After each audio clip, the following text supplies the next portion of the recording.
আসন্ন জাতীয় সংসদ নির্বাচনকে ঘিরে সারা দেশে বইছে নির্বাচনী হাওয়া। দীর্ঘদিন পর অবাধ সুষ্ঠু একটি নির্বাচনের প্রত্যাশায় সবখানেই চলছে আলোচনা। দেশের নানান বয়সী মানুষ, নানান পেশার মানুষ কি ভাবছেন নির্বাচনে। আজ জানাবো কি চাইছেন মেহেরপুরের ভোটাররা।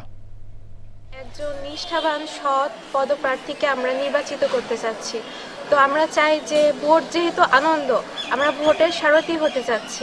যে প্রার্থী আমরা জনগণের ভালোবাসার যদি কোনো প্রার্থী যদি আমরা পাই, তাকে ভোট অবশ্যই নির্বাচিত করব বলে আমরা সাধারণ মানুষ, সাধারণ বাঙালির সাধারণ ভোটার হিসাবে মনে করি। আমার বোঝার বয়স হয়েছে এবং আমি আবার প্রথম ভোট দেব, তাই আমি চাই এমন একজন নিষ্ঠাবান ব্যক্তি জয়যুক্ত হোক, যে আমাদের জনগণের পাশে থাকবে এবং আমাদেরকে বুঝবে এবং শিক্ষার উন্নয়ন করবে, দেশের উন্নয়ন করবে, জনগণের উন্নয়ন করবে। এমন একজনকে ভোট দিতে চাই যিনি আমাদের তরুণীদের জন্য কাজ করবে, তরুণীদের জন্য, যিনি আমাদের শিক্ষার অগ্রসর আরো বৃদ্ধি করবে। বিগত সরকারের অন্যায় অত্যাচারের কারণে রাতের ভোট, দিনের ভোট এইভাবে হওয়ার কারণে কোনো ভোট দিতে পারিনি।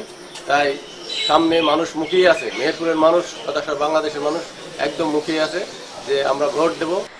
আমরা ভোট দেব মেহেরপুরের যে যোগ্য ব্যক্তি, সৎ, বা আমাদের খোঁজ খবর নেবে, আমাদের সবসময় পাশে থাকবে। যে সে আসলে তো আমরা তাকে ভোট দেবো না, সৎ দেখে শুনে তারপরে তাকে আমরা ভোট দেবো। প্রত্যেকটা পাড়াতে উন্নয়ন করবে, তাকেই আমি ভোট দিব। এখনো সেভাবে আমার ভাবা হয়নি কাকে দিব, তবে চেষ্টা করব যেন সে ভালো প্রার্থী কিংবা ভালো ভোট আমাদের পাড়ার কাজ করে সে ধরনের। দেশে যে ভালো কাজ করবে, যে সুন্দর প্রার্থী হবে, সমাজ সেবক, দেশের লোক দেখা চাবে, আমরা তার সত্যর পক্ষে, আমরা মিথ্যার পক্ষে না, দুর্নীতির পক্ষে না।